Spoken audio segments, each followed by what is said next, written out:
Data Protection Impact Assessment. Not deeply defined yet in the Indian DPDP Act, but DPDP Act does talk about it and does talk about a few things that any data fiduciary and processor should take care of. And we are going to discuss that in this short video on the DPIA or the Data Protection Impact Assessment under the Indian DPDP Act 2023.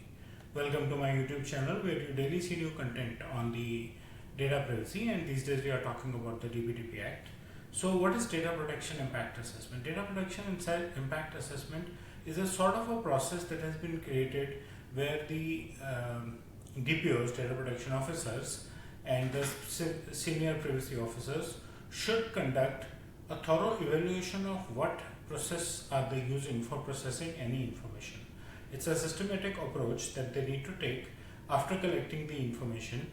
In fact, maybe even before collecting the information, because they need to define a proper process and show their confidence to the outside world on how good or how bad they plan to be. So they should conduct this evaluation as to what is the step-by-step process they are using and what are the various points where there could be a risk to the privacy of any of the data principals' data, right? So every step and a risk. For example, if the process involves sharing information with a third party, for example, you are in an activity where you need to do a postal mailers and you involve a courier company. So you need to share the information of the data principal, like his address, of course, name, address, and phone number with the courier company. So you need to do a risk assessment to see that the courier company is handling the data properly and that your processes and your contracts are so well stitched that there is minimized possible risk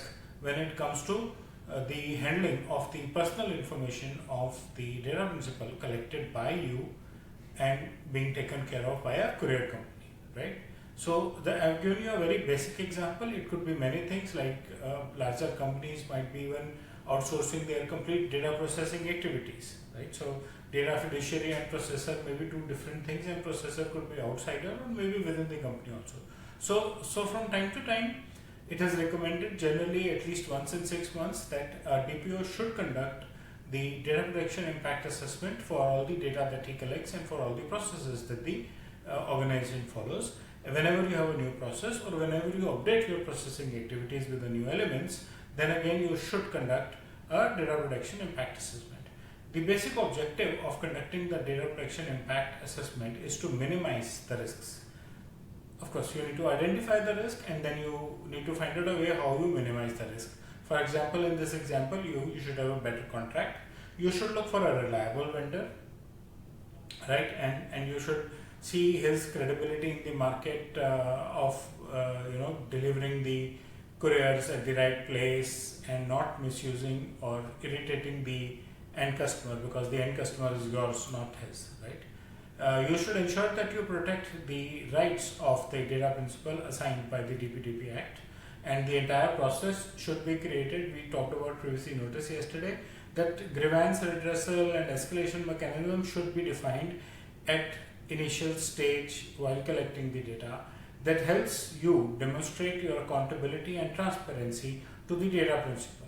You get a better confidence as a data principal, and when you are processing it and you have laid a proper system within your organization also, people are able to handle it with the clear objective that this is how we are supposed to handle the personal data collected. It helps you facilitate compliance with DPDP Act, and you should build trust and reputation and demonstrate your commitment to the data principal. So that's about the basic objective of why data protection impact assessment should be conducted. We'll get into more details about data protection impact assessment in the coming videos.